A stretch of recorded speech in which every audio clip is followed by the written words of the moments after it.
ዋና ጸሐፊ ውድብ ሕቡራት ሀገራት ባንኪሙን ፕሬዚደንት ሪፐብሊክ ሲንጋፖር ዶክተር ቶኒ ታንግ ኬንግ ናም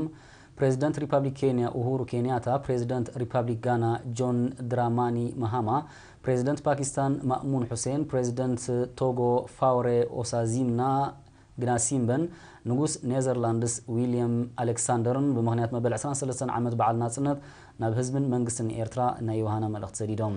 ቶም መራሕቲ ኣብ መልእኽቶም ንህዝቢ ኤርትራ ሰላምን ብልጽግናን ንፕሬዚደንት ኢሳያስ አፈወርቂ ድማ ምሉእ ጥዕና ድሕሪ ምምናይ ድልውነት ሃገራቶም ንዝበረኸ ደረጃ ዝምድናን ምትሕግጋዝን አረጋጊጾም ዋና ጸሐፊ ውድብ ሕቡራት ሀገራት ባንኪሙን ኣብ መልእኽቱ ሃገራት ብኸምዚ ዓይነት ንታሪኽ ኣመጻጽአንን ባህልንን ብዘንጸባርቕ ልዑል ማዕርግ ሃገራዊ በዓላትን ክጽምብላን ከለዋ ንዓለምና ብልጽግቲ ከም ዝገብራ ብምሕባር ኤርትራ ኣብ ሾቶታት ሚሌኒየም ኣመዝጊባቶን ዘላ ዓወትን ኣብ ምስፋን ዞባዊ ሰላምን ጸጥታን ትጻወቶ ዘላ ተራን ብምዕቃብ ንዝበለጸ ውጽኢት ከም እትሰርሕ ዘለዎ ጽኑዕ እምነት ገሊጹ ፕሬዚደንት ኬንያ ኡሁሩ ኬንያታን ፕሬዚደንት ጋና ጆን ድራማኒ ማሃማን በብወገኖም ድማ ዝምድና ሃገራቶም ምስ ኤርትራ ንምምዕባል ኣበርቲዖም ክሰርሑ ምዃኖም ኣረጋጊጾም ኣብ ዝተፈላለዩ ሃገራት ዝቕመጡ ኤርትራውያን ጽምብል መበል 23 ዓመት ናጽነት ብድሙቕን ምዕሩግን ኣገባብ ብውዕውዕ ሃገራዊ ወንን ከብዕሉ ቀንዮም ኣለዉ ከካበቱ ንዝበጽሓና ሓበሬታ ሃብቶም ፍረዝጊ ኣዋሂድወሎ ብርሃን ዓንዲ መስቀል ከቕርቦ እዩ بمسرت زبصحنا ጸብጻባት ኤርትራውያን ተቐማጦ ከተማታት ሳን ሆዜ ደንቨር ኦክላንድን አትላንታን ሕቡራት መንግስታት አሜሪካ በቦገኖም ኣብ ዘካይድዎ በባህላዊ መደባት ዝተሰነየ ስነ ስርዓት ሓድነቶም ብምትራር ተጻባኦታት ንምምካት ከምኡውን ዘላቂ ቁጠባውን ፖለቲካውን ምዕባለ ንምምዝጋብ ዝካየድ ዘሎ ጻዕርታት ንምዕዋት ካብኣቶም ዝሕተት ከም ዘማልኡ አረጋጊጾም ኣብቲ ብርክት ዝበሉ ኤርትራውያንን ኣብ ዝተፈላለዩ ጽፍሕታት ዝሰርሑ ኣሜሪካውያንን ዝተሳተፉ ኣብ ሳን ሆዜ ዝተኻየደ ጽምብል ኣብ ዓውደ ዋርሕታ ከተማ 24 ጉንበት መዓልቲ ናጽነት ኤርትራ ኮይና ክትዝከርን ክሳብ 30 ጉንበት ባንዴራ ኤርትራ ኣብ ዘንጊ ተሰቒላ ከተንበልብልን ከም ተወሰነ ተሓቢሩ ኣብ ደንቨር ኮሎራዶ ኣብ ዝተቃንዐ ሓያሎ ኤርትራውያን ዜጋታት ዝተፈላለዩ ሃገራት ዝኾኑ መሓዙት ኤርትራውያንን ዝተሳተፉዎ ጽምብል ንጻዕሪ ህዝብን መንግስትን ኤርትራ ኣብ ሃገራዊ ዕማማት ንባህልን ጽባቐን ብሄራት ኤርትራ ዘንጸባረቕ ከምኡውን ስፖርታዊ መደባት ዘጠቓልል መሰናዶታት ከም ዝቐረበ ካብቲ ቦታ ዝበጽሐና ሓበሬታ ኣብርሂቡ ኣብ አትላንታ ድማ ክብርታት ህዝቢ ኤርትራ ንዝኾኑ ሓድነት ስኒትን ምክብባርን ብዘንጸባርቕ ትሕዝቶ ኣብ ዝመዓረገ ጽምብል ኣብ ሕቡራት መንግስታት አሜሪካ ዝነብሩ ኤርትራውያን ድምፃውያንን ሙዚቀኛታትን ድማ ዝኽርታት ዝሕድስን ንዝበረኸ ስራሕ ዘተባብዕን ባህላዊ መደባት ኣቕሪቦም ብርክት ዝበሉ ተቐማጦ ኦክላንድ ብውዕውዕ ሃገራዊ መንፈስ ዘካይድዎ ጽምብል ድማ ብድሙቕ ህዝባዊ ጓይላን ካልእ መሰናዶታት ማዕሪጉ ከም ዝነበረ ዝበጽሐና ጸብጻብ ኣመልኪቱ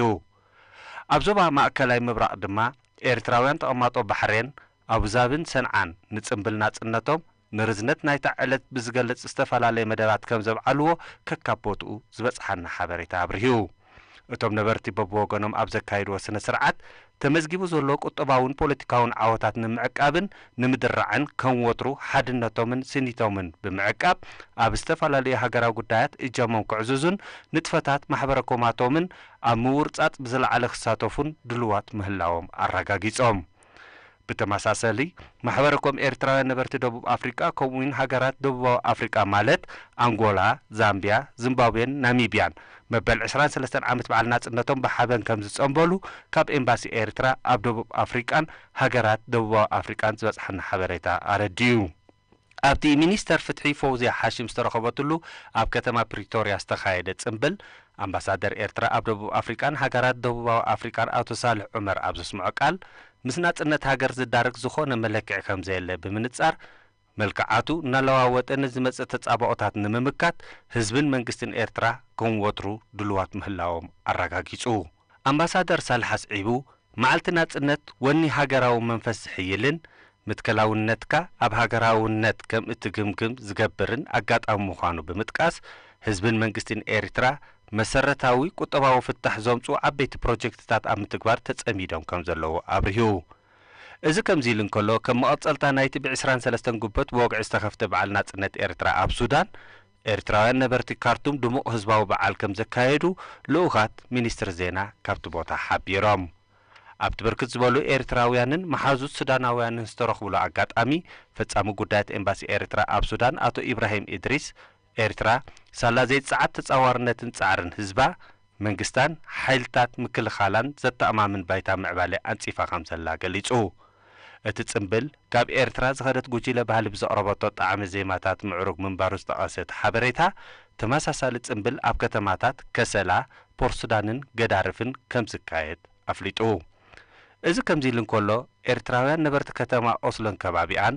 ኖርዌይ ንጽምብል ናጽነት ሃገራዊ ፍቕሪ ናብ ደቆም ብዘስርጽን ክብርታት ብዘውርስን ኣገባብ ከም ዘብዓሉ ካብቲ ቦታ ዝበጽሓና ሓበሬታ ኣመልኪቱ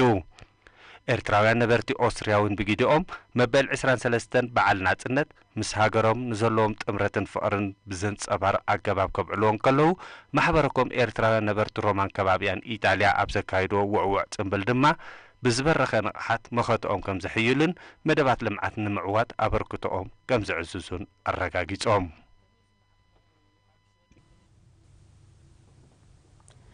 ኣብ ዝተፈላለዩ ከባቢታት ሃገርና በብእዋኑ ዝተዋደዳ ትካላት ትምህርቲ ዜጋታት ብቐረባ ኣገልግሎት ትምህርቲ ክረኽቡ ብቐንዱ ድማ ተሳታፍነት ተማሃሮ ኣብ ምዕባይ ልዑል ኣስተዋፅኦ እየን ዝገብራ ዘለዋ ኣብ ርሑቕ ከባቢታት ገለዓሎ ተኸፊተን ዝርከባ ኣብያተ ትምህርቲ ኣብነት ናይ ዚአን ብዛዕባ እዚ ወኪል ኤሪና ኢብራሂም ዑመር ንዘዳለዎ ጸብጻብ ኤልሳ ተስፋ ማርያም ተቕርቦ ኣብ ርሑቕ ከባቢታት ንዞባ ገለዓሎ ዝኽፈታ ዘለዋ ኣብያተ ትምህርቲ ተሳታፍነት ኣብ ማእዲ ትምህርቲ ክብኣብ ምባልን ቀጻልነት ኣብ መውሓስን ልዕል ኣበርክቶ ይገብራ ከም ዘለዋ ሓላፊ ጨንፈር ሚኒስትሪ ትምህርቲ ኣብቲ ንዞባ ገሊጹ መምህር እድሪስ ሖሬን ኤሪና ብዝሃቦ ሓበሬታ ቅድሚ ናጽነት ዝኾነ ማሕበራዊ ኣገልግሎት ኣብ ዘይነበሮ ከባቢ ክዋደድ ኣብ ርእሲ ዝጸንሐ ትካላት ትምህርቲ ኣብዚ ዓመት እዚ ኣብ ምምሕዳራት ከባቢ ኢንገል ዔላ ቡያን ዕንደሊን ሓደስተ ኣብያተ ትምህርቲ ከም እተሃንጻ በዚ ድማ ቁጽሪ ናይተን ኣብ ዝሓለፈ 23 ናይ ናጽነት ዓመታት ካብ መባእታ ክሳብ ካልኣይ ደረጃ ዝተዋደደ ኣብያተ ትምህርቲ ናብ ኣስታት 30 ክብ ከም ዝበላ ሓቢሩ ርዲእትን ኣፍልጦን ህዝቢ ኣብ መዳይ ትምህርቲ እናበረኸ ይመጽእ ከም ዘሎ ዝገለጸ መምህር እድሪስ ምስ ብዝሒ ዝኽፈታ ዘለዋ ኣብያተ ትምህርቲ ቁጽሪ ተምሃሮውን እናዛየደ ይመጽእ ከም ዘሎ ብምብራህ ብሰንኪ ራቂ ዓድታት ኪሊማን ሰበኽሰገማዊ መነባብሮን ብርክት ዝበሉ ቆልዑ ኣብ ግቡዕ ዕድሜኦም ዕድል ትምህርትን ከይረኽቡ ብድሆ ከም ዝኸውን ኣረዲዩ ድሑር ልምድታትን መርዓ ትሕቲ ዕድመን ንተሳታፍነት ደቂ ኣንስትዮ ብፍላይ ካብ ዝዕንቁጡ ኮይኖም ምህላዎም ብምጥቃስ ድማ ነዚ ንምቅላስን መደብ ትምህርትን ዓበይትን ንምሕያልን ዝካየድ ጎስጓስን ኣስተምህሮን ክሕይል ምዃኑ ኣነጺሩ ሓላፊ ጨንፈር ሚኒስትሪ ትምህርቲ ንዞባ ገለዓሎ መምህር እድሪስ ሖሬ ኣብ መወዳእታ ተሳታፍነት ተምሃሮን ምዕባይ መምህራን ወለድን ምምሕዳራት ከባቢን ንዘካይድዎ ዘለዉ ጻዕሪ ብምጓስ ኣብቲ ዝድለ ዘሎ ሸቶ ንምብጻሕ ሓበራዊ ጻዕሪ ከም ዘድልያ ዘኻኺሩ ማሕበርኮም ኤርትራውያን ነበርቲ ፎነክስ ኦሪዞና መበል 23 ዓመት በዓል ናጽነት ብልዑል ሓበን ከም ዝጸንበሉ ካብቲ ቦታ ዝበጽሐና ሓበሬታ ኣመልኪቶም ኣብቲ ብርክት ዝበሉ ኤርትራውያን ዝተሳተፍዎ ጽምብል ህዝብን መንግስትን ኤርትራ ንጋዳማዊ ተጻብኦታት ብንቕሓት መኪቶም ድልዱል መሰረት ንምዕባለ ብምንጻፎም ሓበን ከም ዝስምዖም ዝሕብር መግለጺ ቀሪቦም እቲ ጽምብል ብባህላዊ መሰናዶታት ማዕሪጉ ምንባሩ ዝሓበረት ጸብጻብ ፕሬዚደንት ማሕበር ኣፍሪቃውያን ሚኒስተር ፌሚ ባርቦይንደ ምስ ኣባላት ፈጻሚት ጉጅለት ማሕበር ከም ተሳተፉ ንህዝብን መንግስትን ኤርትራን ዮሃኖም ከም ዝገለጹ ኣብሪሆም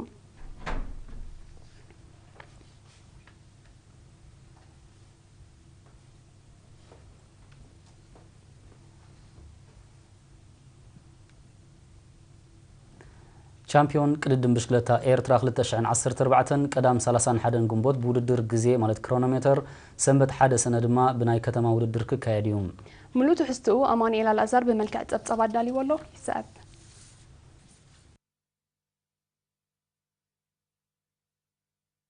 زحلف عمت أودر كرونومتر متكل كفلاي تعوات كخونن كله أودر صرجيا دما أبز جزء مسكلب MTN كال إيتي زركب ميرون تشم شامبيون إيرترا كوين من باري ذكرم نايلو مع الشامبيون إيرترا فوليز جبرو عبيتي بروفيشنالات تقلدن تهاجرنا نتا كبرت ماليان موساد نبهاجرهم آتيوم بمهلاوميوم ناجيزي مالت كرونومتر ودر قدام أف ساعات قدم قطري كاب أف دق مقابر حربينيات تبجيسو سعدا كريستيان بس يحب زملس ودر زكاير كخونن كله نايت سرجيا ودر دما أف شدش تنت 4 كيلومتر زرقح ترير عقب ما جحجح أبزر كبوبوتا كعاديوم التاريخ زود الدرك قدام شامبيون زخنة دانيال تقلاي مانوت عب كلب MTN ببانديرا هاجرو ماليا كتسرح لن تخوينا تعواتك خونا اللوام ناتنا البرهانة نابتور دي فرانس كأتو أبنت بيرلو زلنا هموت ببانديرا هاجر زوج قبت ماليا لبيسو نابتور الدر مزاقت خامو اتزبلت اكخونيم ناتنا التعوات كوينو نابتور دي فرانس كأتو مزخقل نايلو معمت حلمو جاهدي زقير اللي هموت مخانو بترجع جاميك جلت سنيحيوم ኣብ ቀዳሞት 5 ኣዋርሕ ብሉጽ ብቕዓት ሒዙ ዝወፀ መርሃዊ ቅዱስ ገና ኣብ ማህረምቲ ስለ ዘሎ ሎም ዓመት ኣብ ሻምፒዮን ኤርትራ ክንሪኦም ካብ ዘይንኽእል ተቐዳደምቲ እዩ ኣብ ካልእቲ ጋንታ ኤምቲኤን ዝፃወቱ ዘለው 3 ኤርትራውያን ተቐዳደምቲ ሻምፒዮን ኣፍሪቃ 2013 ተስፎም ዕቑባ ማርያም ክብሩ ንምዕቃብ ናብዚ ውድድር ዝኣቱ ሜሮን ተሸመን ኣብዚ ሩዋንዳ ፍሉይ ብቕዓት ዘንፀባረቐ መትከል ኢዮብን ተልእኽኦም ሜሮን ተሸመ ኣብ ቅጽበታዊ ውድድር ንምዕዋት ምዃኑ እዩ ዝግለጽ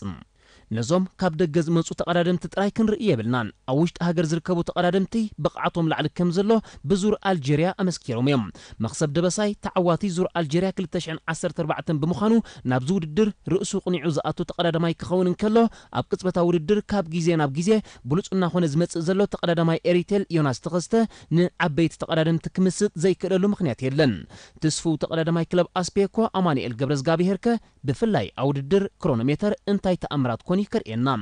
በረኸት የማነ ብዳንኤል ተክለ ሃይማኖት ብቋሕሰም ዝተሰዓረላ ፍጻሜ በዛ ዓመት ዶ ይኽሕሳ ይመስል እዚ ኩሉ ሕቶታት ንክምለስ ናይ መዓልታት ሕቶ ጥራዩ ተሪፍዎ ዘሎ